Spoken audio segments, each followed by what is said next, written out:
Hey folks, and welcome to Drinking Alone with Friends, a podcast where three friends drink alone together. My name's Chris. What up, it's Tud. And I'm Obert. And we're all back. Yeah! Woo! It's been a long The time, triumphant except for return. last week. And guys, you know what this week is? Episode 52. What that means. Right. It's the number after 51. It's been a year. We've been doing this Oh, for a yeah, I full was going year. to say, if we gave every Set episode that one one up. card. And then, yeah. No. Yeah, it's been one whole year's worth of Drinking Alone with Friends, which is kind of crazy. Yeah. Should we go back in time and recreate episode 1? That's not a bad idea. Okay. Does anybody remember what they drank on episode 1? Hang on, let me, should I cover my microphone and also So every once in a while we have to make a little bidding as I was drafting a fantasy football team. Right. Yep. A lot of football talk that episode. Let me see. I think I did a Southern Grist beer. I don't remember anything else. Oh, There was wait. Superman, Batman. Yeah. The Superman Hypothetical backstory thing. Yes. Yeah. Yeah. That's my memories of episode 1. Electric Boogaloo. Or Electric Bungalow. Electric Bungalow. There you go. Right. If you haven't listened to that one, go back. You got to listen to it. Yeah. So But I mean, so Ted, welcome back. How was it? How was your getting married? How was your honeymoon, etc.? I know. It was awesome. The wedding was great. Obviously you guys talked about it a little bit. Any comments on our half pour on your wedding? I feel like you should weigh in now that you have had a chance to listen, and you are also the one who's getting married. Yeah, fill that half pour up to the top now. Yeah, so I think it was, it was awesome. I mean, from my perspective, it was the fastest day of my life. I remember about a quarter of the entire ceremony and reception and all that, just because it was just such a whirlwind. And as I think back on it, there's so many things I wish I would have done that I just didn't have time to. I wish that the party was 12 hours instead of just 5. You wish you had one more of those wings at J. Timothy's. Yes. Yes. Those wings were fantastic. Couldn't have eaten any more wings by the time we left. No, but the wedding itself was great. I think people said it was hot. I didn't really notice. No, it definitely it was the hottest day in Connecticut since like 1992. I think is what we heard. So we always have that in the record books for us as well, that we got married outside on the hottest day ever. So that's fantastic. But overall, I think everybody had a blast. It seemed like everybody had a blast, even despite the weather. Everybody drank a lot of beer, but then also drank water. So everybody was, kind of well behaved, except for, a few certain individuals who remain nameless. And then the honeymoon was fantastic. Italy itself is a great country. The food is fantastic. Obviously, that's the entire reason we went there, was to drink all the food and drink all the food and eat all the wine. They do things backwards over there. Yeah, listen, it's a different country. They do what they want. That just sounds like a grape slushy to me. No, we went to Florence, to Rome, and then to Sicily. We went to 2 different towns, Palermo and Taormina. From those cities, we took tours to other cities. So we saw Pisa and Siena, and drawing a blank on the towns in Sicily that we went to. I mean, nothing big. Taormina and Palermo were probably the only 2 towns that people actually know exist in Sicily anyways. But overall, it was very interesting to see just the different dynamics and cultures across the country, because mainland is very different from Sicily. Sicily actually has a whole bunch of stickers that say Sicily is not Italy, just because they have a lot of pride from being from that island. Okay. It was cool. I actually learned a lot that what we would consider Italian-American culture is more Sicilian culture than it is Italian culture. So, weird. Like, what's an example of that? So when we were on the mainland in Florence and Rome, when you ordered a pasta dish and say you ordered a bolognese sauce, it would come out with the pasta and the meat, but the sauce was very light, so it was almost like pinkish, because it was just a little bit of sauce to mix together with the pasta to kind of give it the dish. It wasn't until you get to Sicily where you notice like the Italian style or the American Italian style food, where it's the pasta with the massive amount of tomato sauce on top. Same thing with the pizza. The pizza on mainland Italy is very different from the pizza in Sicily. Pizza in Sicily is like the pizza that we would eat here, like the Frank Pepe's style pizza. Meanwhile, on mainland, it's a little bit thicker. It's a little bit less crunchy.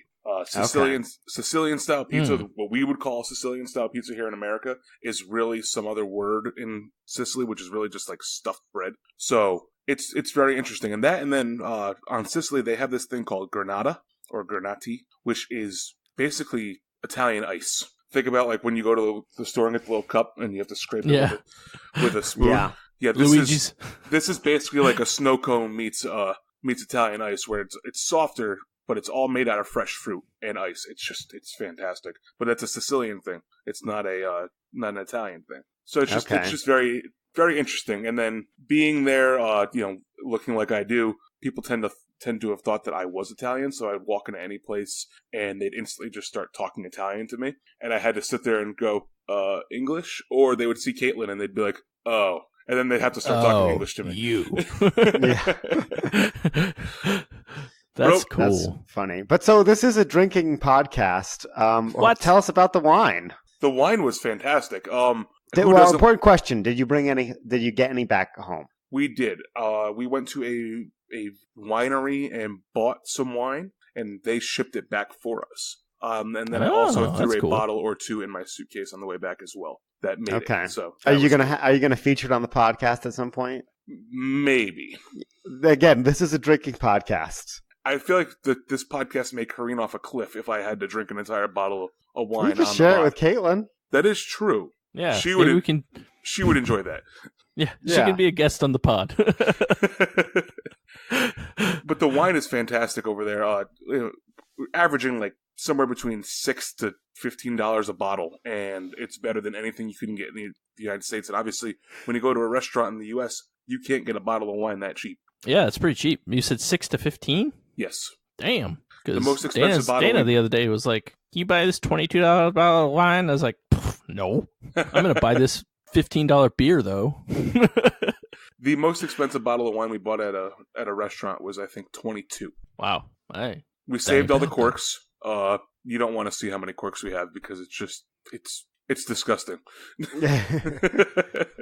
So it sounds like you had a lot of fun. Put it that way. Yes. A lot of fun. Was very dehydrated throughout the entire trip. It was great.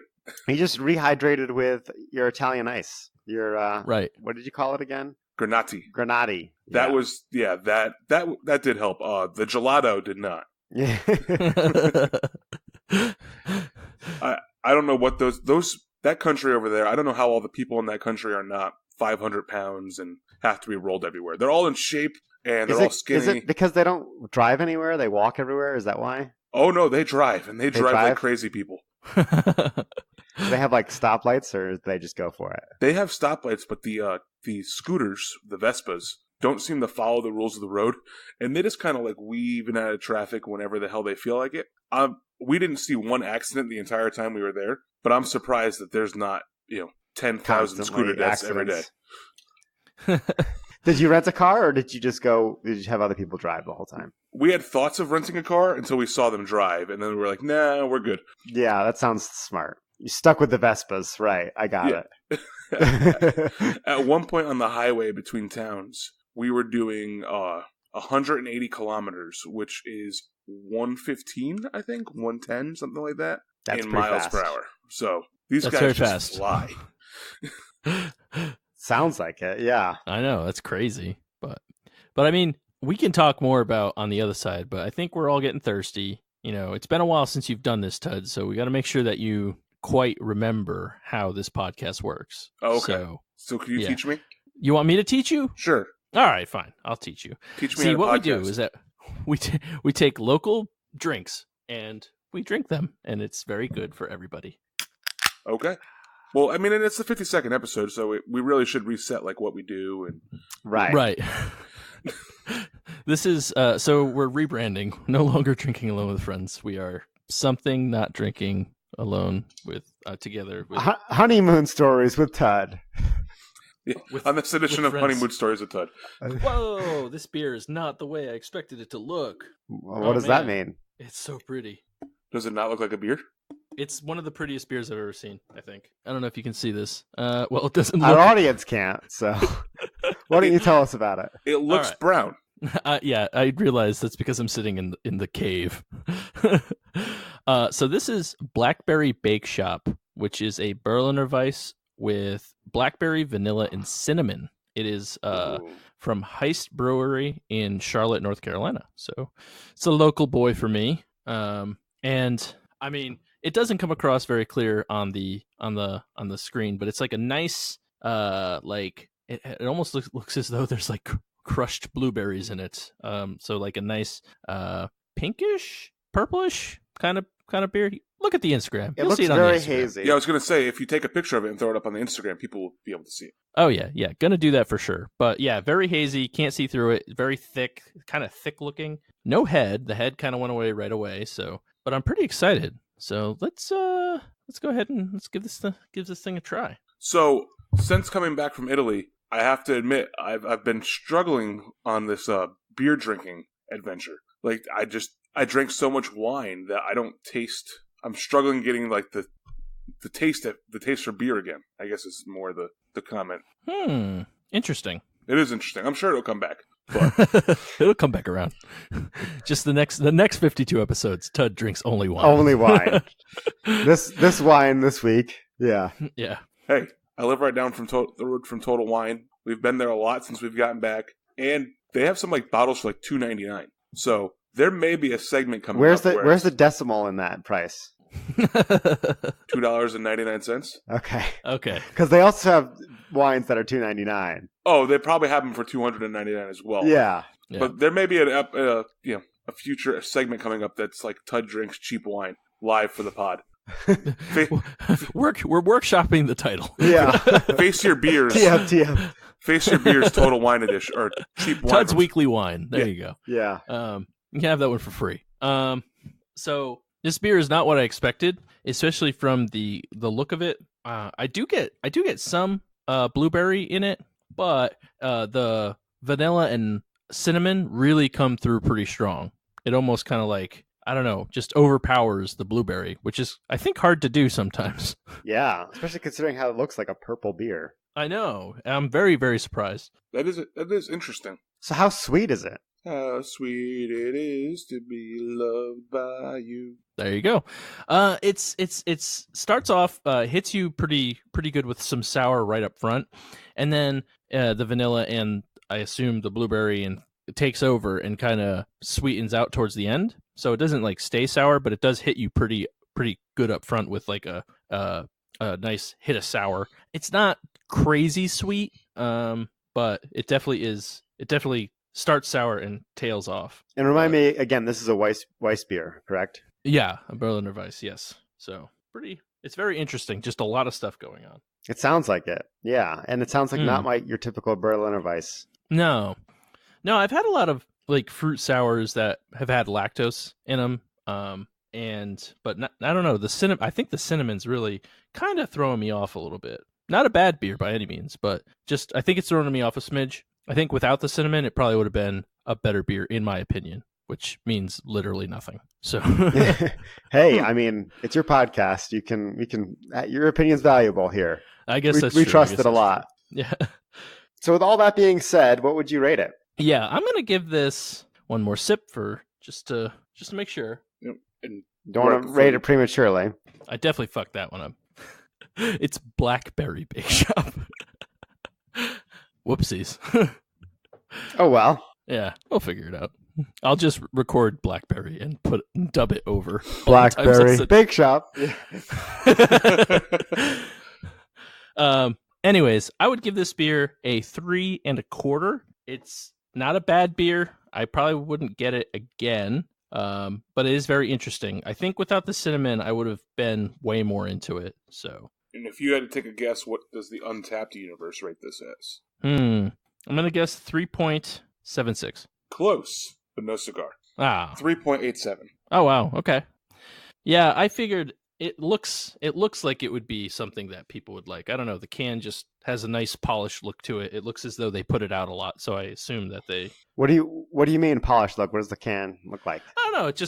It kind of looks well put together and like. It's got like blackberry jam dripping down the front of it, and right, looks very tasty. Yeah. Yeah. So I assumed that it was like maybe one of their flagships or something like that, but I don't know. I haven't been to Heist yet. Heist, I'm coming for you, but hey, maybe for an interview. Hey, yeah, Maybe. hit us up. But so Tud, that's kind of how it's done around here. Okay. Yeah. Okay. Do you think you can handle it? Yeah, let me take a stab at it. All right. All right, what wine do you have for us this week? Yeah, you're on watch. So I actually did not bring a wine, which hashtag party foul on my behalf, I guess. I'm actually drinking a whiskey this week called Blackened, which is a blend of straight whiskeys finished in blackberry brandy casks. Ooh. This is an interesting whiskey because what they do is they put the whiskey in this case in brandy casks, and then they put it in a warehouse, and then they blast Metallica in the warehouse to help age the whiskey. Hence the name Blackened, which is obviously a the name of a Metallica song. Yeah, right. So that's awesome. Yeah, so this is a whiskey done in collaboration with the band. Could you imagine living next door to that distillery, by the way? Just hearing Metallica 24/7, 365, just blasting away. That's awesome. It's such a weird concept. I've been poking around on their website trying to figure out if you can find out like what songs they played. And hang on, I might have just found it. Batch playlists. Each batch of Blackened has a unique playlist that was used to sonically enhance the whiskey during finishing. As the well-aged whiskey rests in the finishing barrels, the music is played to the barrel, causing the whiskey inside to move and interact with the wood. The movement of the whiskey and the amount of interaction depends on the song being played, so the variation of the music creates a slight nuance from one batch to the next. Throughout this process, the distiller tests the whiskey to determine the optimal color and flavor of each batch. So, for this one, I am drinking batch 91, which the playlist for it, just gotta scroll down 91 batches, hang on one second. The playlist was arranged by Lars of Metallica, and the songs that were played were Creeping Death, The God That Failed, Bleeding Me, Sabracadabra, Master of Puppets, Until It Sleeps, The Judas Kiss, and Sweet Amber. It's a pretty good playlist. Yeah, no, not bad. So this picked by Lars himself too. I know, picked right? by Lars himself. Yep. So let's taste it and see how it comes out. Obviously, as we all know, I'm drinking it with a few ice cubes just to get it a little cold because that's how I prefer my whiskey. Yeah, that's like an absolutely buck wild way to make whiskey. It's definitely one of the most creative ways I've heard of distilling alcohol. I know, it's awesome. And like they must be licensed. We'll figure out in a second, but they must be like in partnership with Metallica. That's what he said. Yeah. Oh, did he? Oh, I that. missed that part. Yeah. Sorry. Yeah. See, I feel like you need a lesson in how to do this review. Whoa. Whoa, got me. No, this is How good. is it? This it's very sweet. For a whiskey, like I wouldn't say like sweet like Chris's beer, but it is on the sweeter side of the whiskey spectrum. Well, you said it's in a brandy bottle, right? What is it about? A brandy cask. Brandy cask. Mm. Blackberry brandy? Is that what you said? This one. I'm getting confused because Tud's was black, or Chris's was blackberry. This Right. is also Yours- this is black brandy. Black brandy. Okay. Yes. Yeah, we're just throwing all different types of words around. Yeah. So I can see little how bit- it little would bit be of a little Polish. sweeter than a typical whiskey. Yeah. Yeah. It's really good. I mean, you definitely get the sweetness. I can definitely taste the creeping death in it and the Yeah. Master of Puppets. No, but overall, definitely. I mean, it tastes like a whiskey, but it tastes like a unique. You can tell something funky happened to this whiskey. It just tastes not like anything I've had. I definitely recommend people go out and buy it. Obviously, you'll have to find a different batch.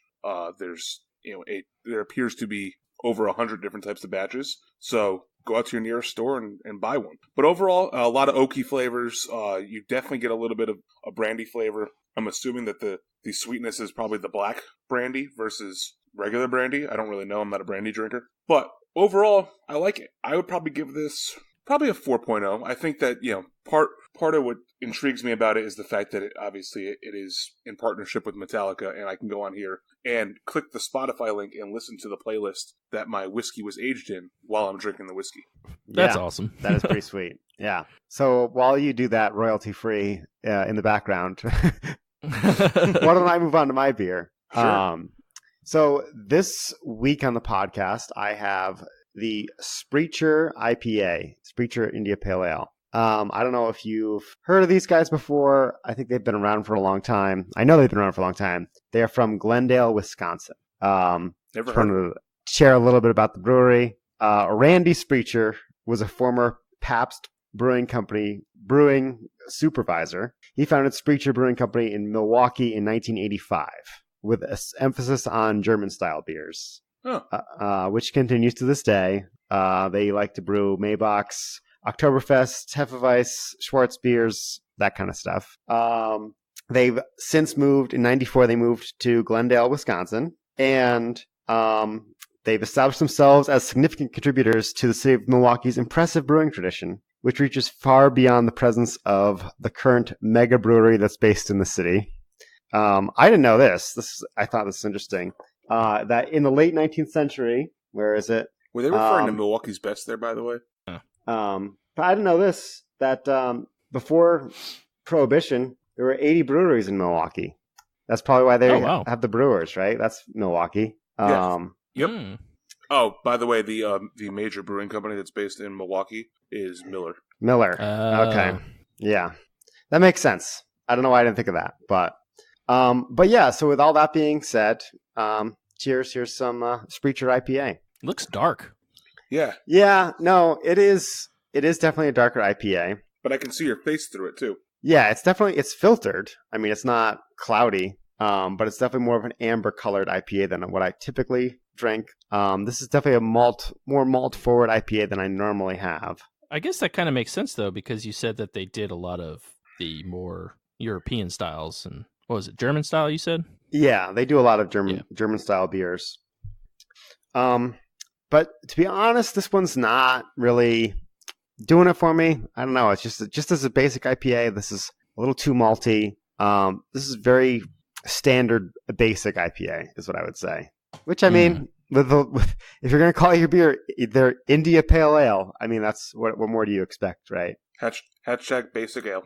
Yeah. I'm reading here that this is double dry hopped with, it doesn't say which specifically, it just says it's brewed with Cascade, Chinook, and Centennial. So you could see, yeah, that's, again, very typical IPA hops. But yeah, I'm going to give this one a 3. It didn't do it for me. Nothing to knock it down into 2 territory, but this is just, an okay IPA. Would you drink it again?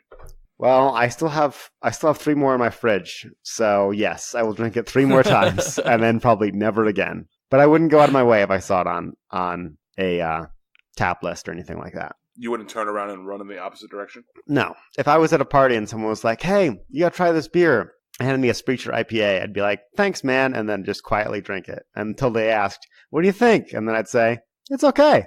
Just like that. That's what I would give it a 3 out of 5. Yeah.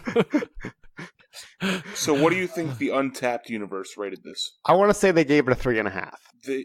They close, just like Chris, but not really. 3.39. Okay. So I was closer, I think, to it's the Untapped universe is closer to my thoughts on it than I gave them credit for. Yes.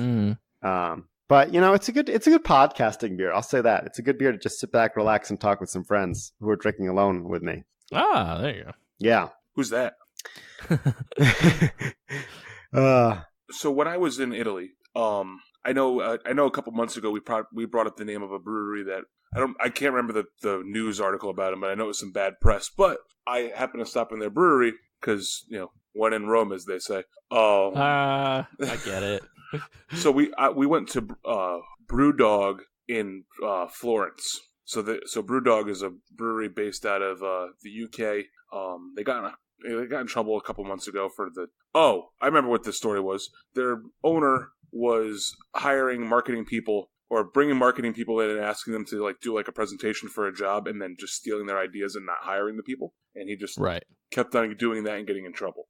So I went to the brewery though, and the brewery was pretty cool. Had obviously because you're in Europe, you have beers from around Europe. So we had a few unique beers there. One that was written in Russian, which was probably one of the better beers I had in all of Europe, or all of Italy, I guess, because I didn't really go anywhere else besides that.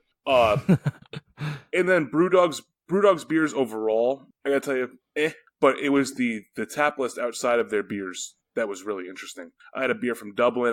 That wasn't Guinness. I had a beer from Russia, a beer from Spain, and a beer from Albania. I think it was Albania. That's cool. So did you check all these beers in? I did. So I did. So what was that Russian beer you said that was really good? What was it? It was an IPA. Let me pull it up here. It was called Kveik.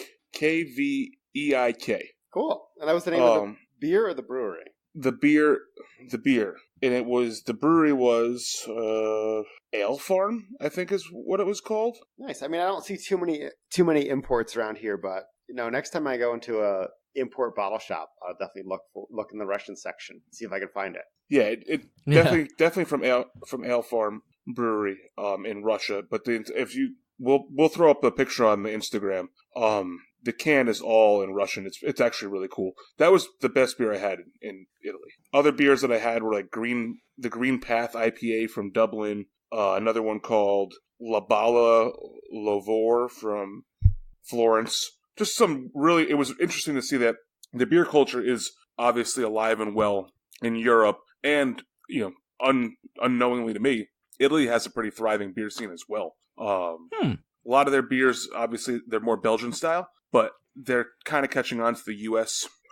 Trends, and so you start to see them try to do like hazy IPAs or really, really fruit-forward sours. It's interesting. That was one interesting thing I had to take away with your interview with Brewery Legitimus was how he was saying how over in Belgium they're taking a lot of American influences now and doing a lot of the new hops, which I thought was really cool. So it sounds like that's making its way down to Italy too. Yeah, and that name of that beer, that Kveik, that was the name of the yeast that was used in the beer.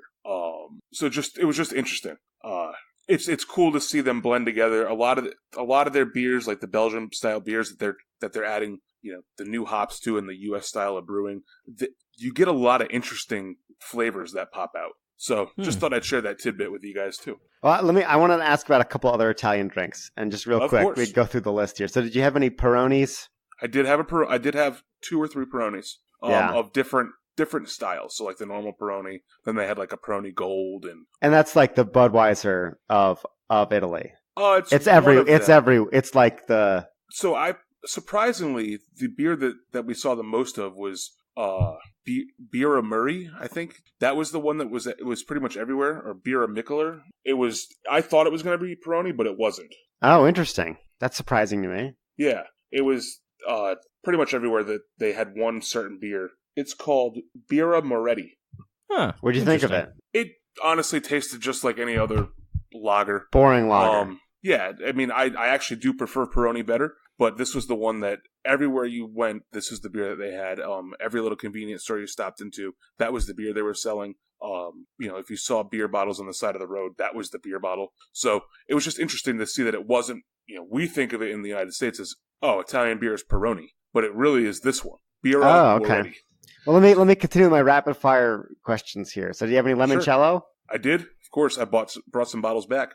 Very nice. How about any Aperol spritzes? Any of those? Did those? Those are very good. Yeah, you're a fan. Will you make those at home? I could make them. I mean, it's relatively easy, but yeah, I would definitely make them at home. I thought they were pretty good. Yeah. Any other aperitif type stuff? I had a Hugo. I'd never heard of that before. Yeah. What's that? That is, it's made with Aperol as well, but it's with I think it's like lemon beer or like lemon soda. It was interesting. Lemon soda and like mint.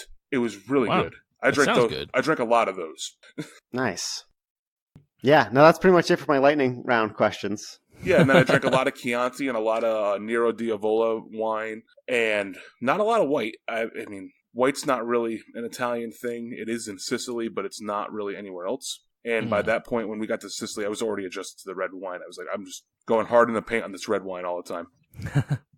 The cool thing about their wine is their wines don't really have sulfates in them, so hangovers are not really a thing. Nice. Interesting. Yeah, it's interesting to drink 3 or 4 bottles of wine and then wake up the next morning feeling like you weren't smacked by a semi-truck.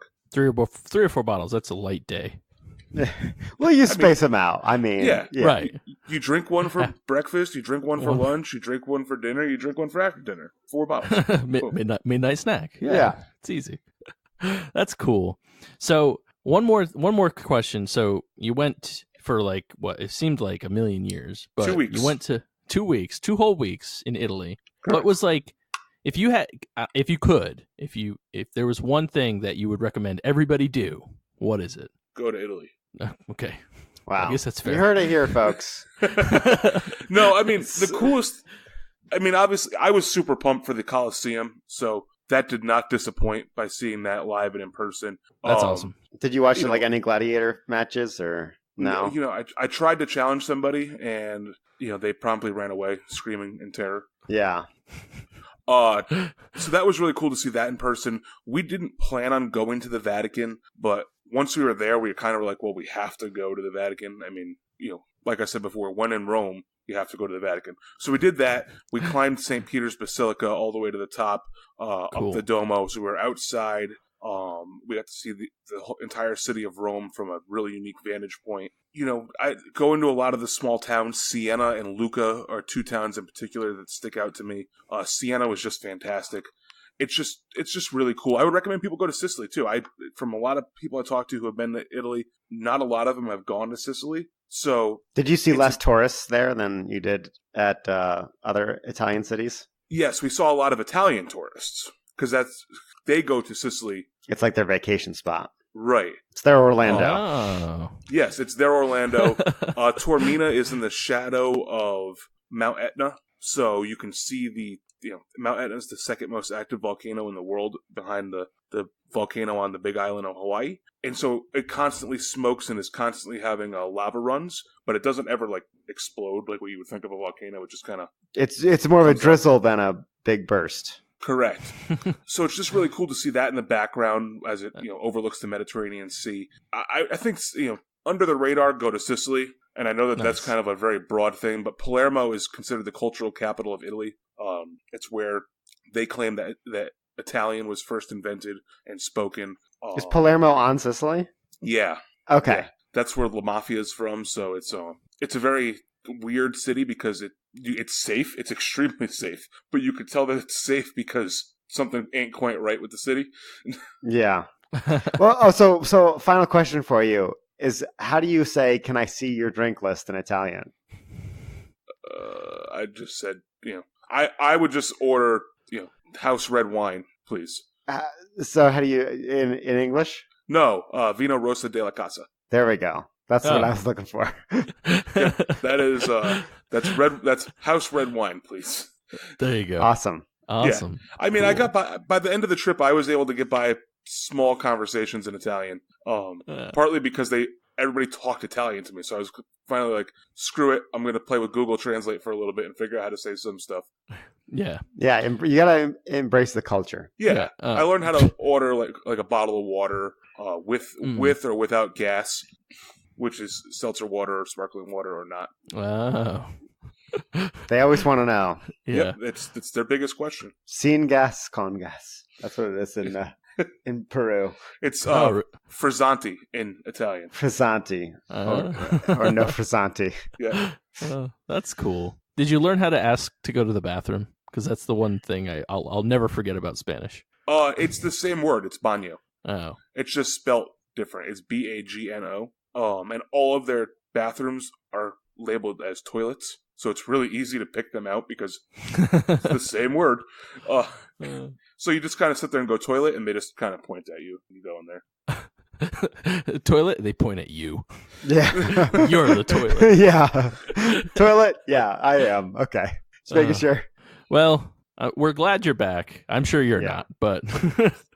Yeah, it's the biggest slap in the face was we went to the mall, the Buckland Hills Mall for anybody in Connecticut on Monday, and we were walking back to the car, and you can it's kind of elevated, so you can see Manchester and South Windsor, and I just had the overwhelming realization as I was walking back out to the car of, 2 days ago, I was overlooking, like, the Mediterranean Sea and Mount Etna, and now I'm overlooking Manchester, Connecticut, and that was just, like, the biggest, like, wake-up call, like, oh, hey.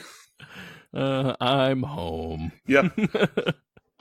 Oh, yeah, but the Snapchats and all that stuff and the texts were awesome, so I'm glad you guys had a ball. Yes. And But we are glad to have you back. So Yeah, I mean, I guess I'm happy to be back with you guys, but like, I'd rather just be there.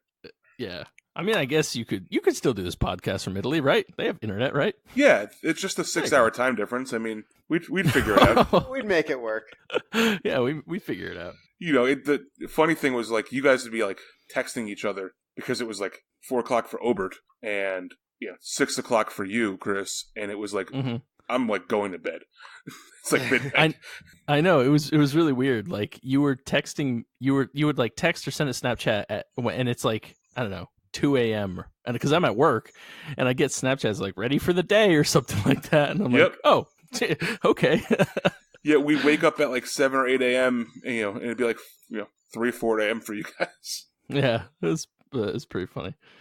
The first couple of times I was like, damn, they're up early. But that's because I'm stupid. So I will recommend never doing Italians, man. They sure get up early over there. They get up at like 2 a.m. It's crazy. Oh man! I would recommend never doing a red-eye flight. I hated that. That first Saturday we were there, I was miserable, and I don't think I ever caught up on sleep. I took a red-eye when I was coming home for your wedding, and it just sucked. I don't like that. It sucks. It's not bad. I think it wouldn't be bad to end the trip if you're flying east on a red-eye to like come back home. Okay. And you had like a day to recover, but I think. Because then you have like your full last day of vacation, and then at the end of your day of vacation, you're like, okay, now I have to catch a flight. True. Right. But I think to start a trip, it's a bad idea. Yeah. Yeah, it was. We never fully adjusted to the time change, which was interesting. We never got over the jet lag. It might have been those 4 bottles of wine today. I don't know. Yeah, we weren't hungover, but we were just tired. We were just so jet lagged. By the time we got jet lag, another bottle of wine. When we landed back in New York. JFK, we were like right back on like Eastern Standard Time again. There was like no adjustment needed. Fast coming home. Yeah. I also don't recommend sitting on a plane for 8.5 hours. Yeah, that seems like that sucks. Lot. At least you get a free meal. You do get a free meal. Then their food's not too bad on Alitalia.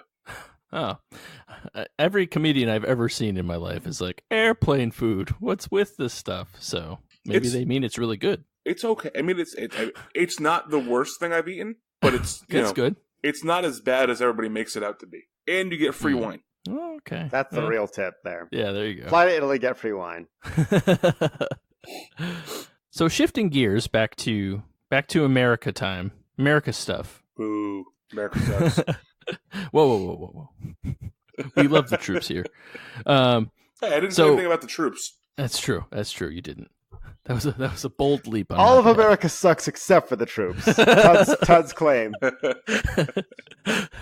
But there was a fun article that Dana sent me, and I figure we could do this over a couple episodes. But it is the definitive craft beer urban dictionary. So I want to go through a few, see if you guys know these, and if not, maybe we can enlighten the listeners to some of these slang terms that you see on the internet, the interwebs, as we like to call them. Damn kids. Okay. They damn slang.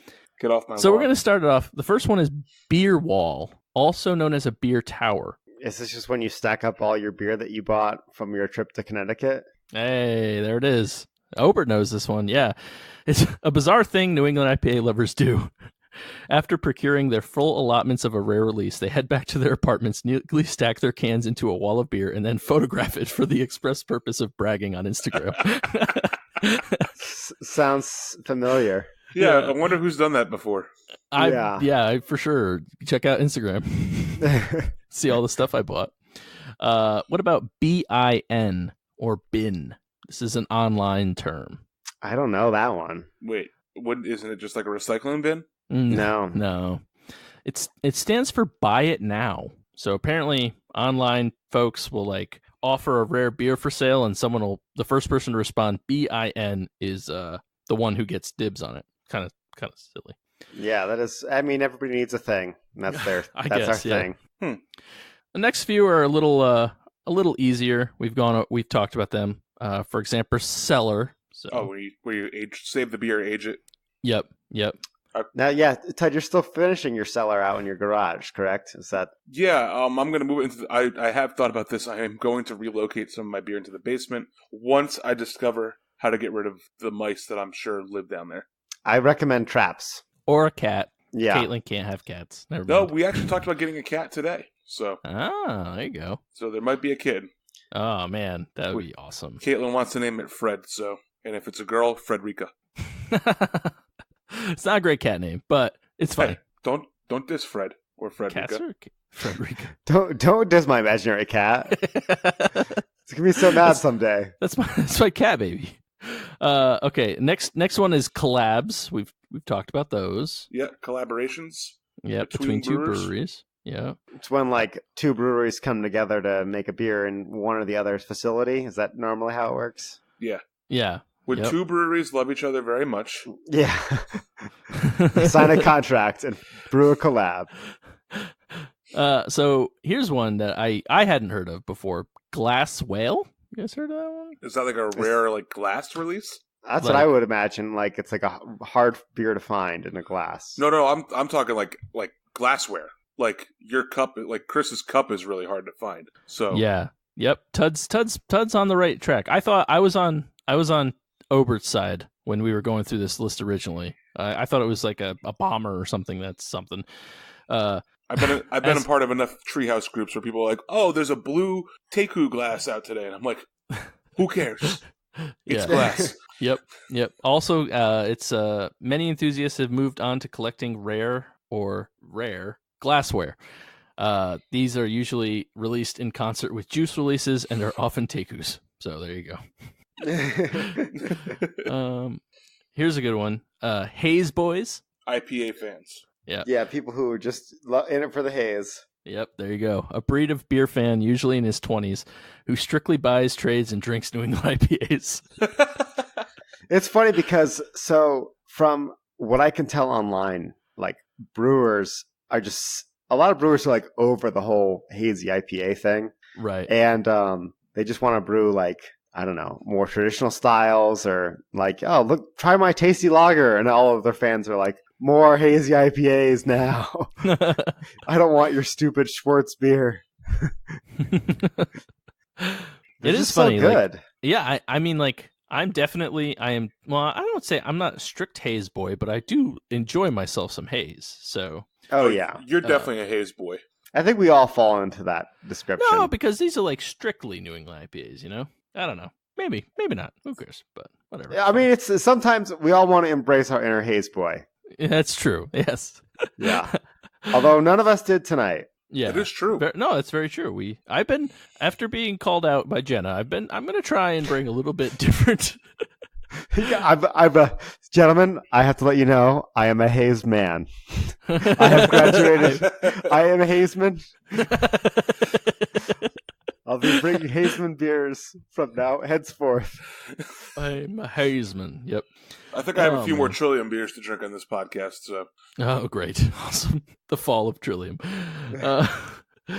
So last one we'll do today is a shelf turd. Do you guys know what that is? I can imagine what that one is. What do you think it is, Ted? I'm going to say, is it a beer that you keep on the shelf because it's just awful? Maybe? Obert? Yeah, that's exactly what I think. I think that's the Wasatch pumpkin 6-pack I still have in my fridge from episode whatever single digits when we started this podcast. I still have the rest of a 6-pack. It's just a shelf turd sitting there waiting to be drank. You should just make chili. So pour it in there. So that was my guess too. Was like just a crap beer that sits on a shelf, but actually it's more of I consider it a shelfie myself. But it's a less than rare beer that is usually available on the shelves at a store anytime you visit. Often they're a beer that was once highly coveted that is regularly available now. So Sip of Sunshine. Precisely. That's the one that came to mind. So it's not necessarily a bad beer. It's just no longer new and hot and, you know. See, I think of a shelfie as when you take a picture with your face next to the shelf you just built. Oh, no. Yeah. You're just like, oh, time for my shelfie. Oh, maybe I've been using that wrong. Yeah. Is that, do you have a a list of carpentry slang terms. Oh yeah, we'll get to those next week. We'll save it for the end. My end table bros. There you go. So does Bud Light count as a shelf turd? I would assume so. I mean, see, I the way I heard it, I interpreted it as like it's still good beer that was hard to find, and now it's everywhere. I mean, there was a time where Bud Light was like the best thing you could buy, but it was never hard to find. Right? Well, yeah. During the 30s, it was hard to find. End of the 20s. It didn't exist then. Bud Light was an empty Budweiser glass. That's a light Bud. There you go. There you go. Okay, so with that, I think it's time for everybody's favorite segment. Our 3 handles on our Frosty Mug of Wisdom, where we share things from our lives that make them better. Tud, you've skipped out on the last few Frosty Mugs. Why don't we start by filling it up with your wisdom this week? Sure. I have so many things to discuss. Let me go first. Italy. No. Yeah. Handle number 1, Italy. Go do that. No, you know what? I think we talked a lot about Italy today, so I'm going to hang on to some of my Italian ones for future podcasts.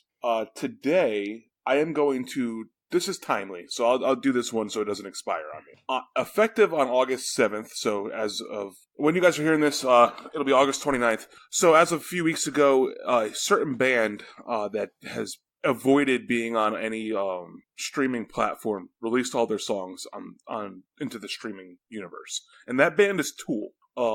They're coming out, actually, when you guys listen to this podcast tomorrow, they're coming out with a new album. Tomorrow meaning August 30th. Meaning August 30th. They are releasing a new album, their first album in 15 years. So in order to prep for that, and obviously given today's day and age in music, they released all of their albums onto Spotify, Apple Music, and all the other streaming platforms. And this is what you have blasting in your garage to sonically enhance your whiskey? Right, yeah. Okay. Yes, correct. But yeah, so Tool is now out on Spotify. So anybody who's a Spotify subscriber or an Apple Music subscriber or whatever, I happen to be a Spotify subscriber, go on there. You can listen to all of Tool now. It's, I don't think I ever realized how good Tool was until I listened to all their albums. They're really good. So check that out. Tool, streaming, music near you. Nice. Cool. Yeah, I was never really the biggest Tool fan, but maybe I'll look them up. Now that I can have access to them, potentially. This is where you hand it off to somebody, Ted. Yeah, I know. I'm debating who do I hand it off to. Obert, you look like you're ready to go. So I do have some wisdom to impart upon the mug today. Wisdomy wisdom. Wisdomy wisdom. Yeah, friends of the show, Jason and Aaron, were here last weekend in Montana, and we went huckleberry picking. And what do you do with huckleberries? You do many things, including huckleberry pancakes. Yeah, you can also paint picket fence with the huckleberry. But what I chose to do was infuse them with some tequila, which so I'm going to get some Blanco tequila. I have a container picked out. I'm just going to age them for what I've heard is you want to do it from like 2 to 4 weeks, and just after 2 weeks, just taste it every day or so, every 3 days. It's really simple. You can either put them in straight, or you can muddle them and mash them up and do they not turn filter rotten? it in. No, I mean, well, the alcohol will kill anything that would ferment, that would otherwise make the fruit go bad. Mm. So you could so in theory, the huckleberry could stay in the tequila forever. Yeah. Mm-hmm. Okay. Yeah, and people do huckleberry vodka as well. I think vodka makes a better base because there's not when you have vodka, it's usually very clean. You don't have a lot of other flavors. Right. But I wanted to do something a little more complex, so I'm going to go with a Blanco tequila as my base. But now, could you also age it in the fridge too, or on the counter? You want to do it on the counter. I think you want at room temperature that diffusion of flavor is going to happen a little faster. I think if it's chilled, you won't get that same chemical reaction. So I'll have to at some point bring this onto the pod. But my advice to everybody, and I'll put a link for how to do it into the show notes, is to make a diffusion. I mean, you could also do something with like You could do like a mint simple syrup where you do, and this is one that you would want to probably do in the fridge. You'd want to do with like water, sugar, and just some mint leaves. And you could just leave that in the fridge for a month or so, and use that with like a tasty mojito like they had on the show the other day, or any other drink where you would add simple syrup and you might want that little mint flavor. It just adds it's like brings your drinks up to the next level, So nice. So that's my wisdom for this week. If you listeners do decide to infuse something, we'd love to hear about it. Let us know. dawfpodcast@gmail.com. My brother used to diffuse Skittles into vodka. Yeah, that sounds like a good infusion. Yeah, some vodka Skittle flavors. They do with Sour Patch Kids. That sounds good. Yeah. All right, so Chris, let me hand it off to you. What do you got? So this week I want to, I'm calling a quick audible right now because I had something planned. I had something planned. Save it for next week, but it's our 52nd episode. It's 1 year. So I want to bestow upon everybody one thing that we've started doing, a new tradition in this household, which makes every week a good week. And that is... I know what this is, and I could tell you this is definitely great for our 1 year anniversary here. Our 1 year anniversary deserves this handle, and that is Steak Sunday. Sunday. I like it. Steak Sunday. Because, you go to work the next day, Monday, and you can tell everybody about the great steak you had. So we've been doing it for probably close to 2 months now. And it started off kind of low key, but now it's been we've been branching out, and and anybody that you hear Steak Sunday, and you're like, damn, that's a good idea, because it's a good idea. And yeah, we go out, and all we do is go to like a local butcher shop, or hell, you can go to a Stop and Shop or Food Lion or whatever the hell, and get a nice steak, preferably one that you can grill, because I'm kind of a master griller now. So, and you also live in a place where it never gets so cold you can't grill. Also true. Yes. Steak Sunday can be pretty much year round, which is awesome. And throw some steaks on, season them up, throw some steaks on. We like to chop up some fresh veggies and grill those up as well. That sounds good. Oh yeah, it's really good. So it's definitely the best part of my Sundays is Steak Sunday. And for those pulling back the curtain, we record on Sundays. So yeah, I was gonna say, like, what the hell, dude? Hey, listen. Well, you know what I like about Steak Sunday is it gives you something to look forward to 6 days a week. Like every single day, it's either Steak Sunday or it's gonna be Steak Sunday, and you're like, I know what I'm eating on Sunday, and it's gonna be steak, and it's gonna be delicious. So, have you branched out into different steak cuts? Yeah. What are you doing? So it's tough because I'm so steak illiterate right now. Like, I'm just learning about the world of steak. Your dad doesn't listen to this podcast, does he? He might, but Dad, write in. What kind of steak should I get? Yeah. You don't cook it to be dead anymore, too, right? Like No, I don't. I've gotten really good at. I've learned the layout of the grill because my grill is very uneven. So this is like a hot part and a not hot part. Right. So I like mine like medium well, like Ugh. a little bit of pink is fine. Ugh. And Dana likes hers like rare medium. Medium rare, some might say. No. More rare than medium. That's why. Yeah, aka medium rare. Medium rare. No, rare medium. And so I can line them up in a way where my steak's over the hotter part, so I can cook them for the same amount of time, and they'll be perfectly done. That's amazing. I still can't get over rare medium. Well, and the fact that, like, once he told him, he was like, no, you guys are wrong. I know what I'm saying. Medium. It's halfway. It's not rare. It's not medium. It's halfway between. It's a rare medium. Well, I like to say that hers is a little bit more rare than it is medium, so it's rare medium. Wait, so in your mind, okay, let's say, okay, it's raw is at the bottom, and then it goes rare, and then it goes rare medium, then medium rare, and then medium. Is that what you're saying? Yes. Okay, I get it now. Okay. I'm not saying medium rare isn't a thing. Okay. It's just not how he cooks it. Yeah. But back to your original question. Today we had some I think it was New York strip steak, which was really good.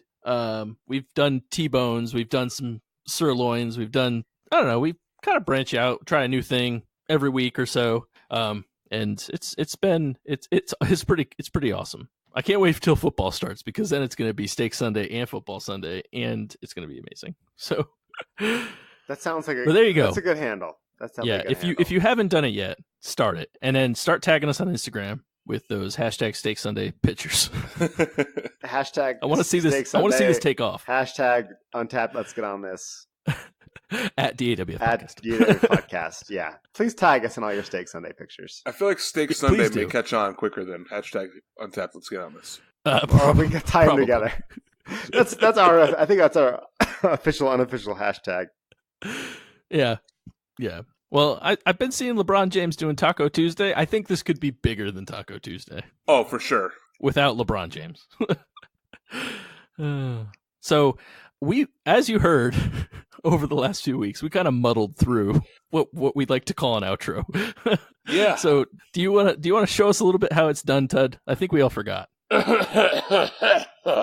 on, gotta clear my throat. And so with that, we'd like to thank you all for listening. We're going to give a quick shout out to the breweries and or the distilleries who provided today's alcohol. I'm going to give a shout out to the Remaster Dave Pictorial Blackened Blackened Whiskey. I'd like to thank Heist Brewery for their Blackberry Bake Shop Berliner Weiss. And I want to thank the Spreacher Brewing Company's IPA. It's delicious. Please make sure that you guys are going on all social media. That's Instagram, Facebook, Twitter, Untapped, and follow us at DAWF Podcast. Make sure you hashtag follow the email at dawfpodcast@gmail.com. Make sure you're sending all your comments, your questions, general thoughts right there. Obert's still looking forward to all the general thoughts. We're waiting for him. He looks forward in bated breath. Please go on to iTunes and give us a 5-star rating. That really helps people find us. Also, make sure that you're just trying to just screw me up. Make sure that you go onto Patreon and subscribe. Even $1 a month, you can get all access to our exclusive content. Also, make sure you're going on there and somebody sign up for the $25 item. So Chris has to drink a Bud Light and Clamato live for you on the internet. Tud, you know what we missed while you were gone? We haven't been hearing the expensive things you can buy on Amazon. Oh, that was coming up, man. I was going to say, please use our Amazon affiliate link. And to celebrate me being back, what do you guys want to... Maybe that was my segue into that. I don't know. Don't segue me in the middle of my outro. Okay. So today's most expensive thing you can buy on Amazon is a Versace men's dinner jacket. So this is on Amazon, and you can buy this for $2,775. Obviously, basically Versace's giving it away. Right. I mean, it's free. I mean, it's Versace. How can you go wrong? I mean, if you're eating dinner, how are you not wearing this jacket during Steak Sunday? Correct. Right. Yeah. Make sure that you click that link in our comment section and go buy that jacket. Tune in next week, and we will tell you another really expensive item to help us make some money. I'd like to give a special shout out to the 2 people who filled in for me while I was gone. So special shout out to Jenna and special shout out to Jordan. Thank you guys for filling in. Also, obviously, after last week, and again, another special shout out to Adam DeLaura from Labyrinth Brewing Company for providing us that interview. And also a quick shout out to Chris from Brewery Legitimus for doing that interview as well. I thought you were talking about me. Yeah, no. I mean, we'll take shout-outs, too, for holding down the fort while you weren't here. Yeah, I mean, I was going to give you guys shout-outs, but then we heard the outros, and... I don't know. Some people like the outros. I'm not going to lie. From what I've seen in our mailbag, is we got overwhelming support for our outros. Right. Oh, okay. Yeah. I guess just for the letters that Chris holds up to the webcam from our very real and literal mailbag. I was going to say, you guys must have read them. Look how many there are. Oh, yeah. So many. Do you guys have anything else to add before we fade off into oblivion? I was just going to say, it's been a year of this, which is crazy. And I don't know, when you start a podcast and you don't think that people listen. You think it's just us 3, but then you see people send in mail and people liking us on Instagram and sending us messages and sending us beer in some cases, and it's really awesome. Running into people at breweries who are like, "Hey, I listened to that podcast." Right, yeah, and it's crazy. So we appreciate everybody that listens, and you should spread the word because it's a lot of fun. 1 year down, many years to go, hopefully. Yeah, the community support has really been incredible, unbelievable, honestly, and it's really motivation to keep on doing this for you guys, and we love doing it. So thanks again for listening to first year. Can't wait until year 2. Right. And so for the 52nd time, my name's Tud. My name's Chris. And I'm Obert. And remember, if you're drinking alone, do it with friends. A whole year. Should we get a new theme song for year 2? We might have to. Oh man. For episode 53, we have to sound like an entirely different podcast. We'll do classical music. How does that sound?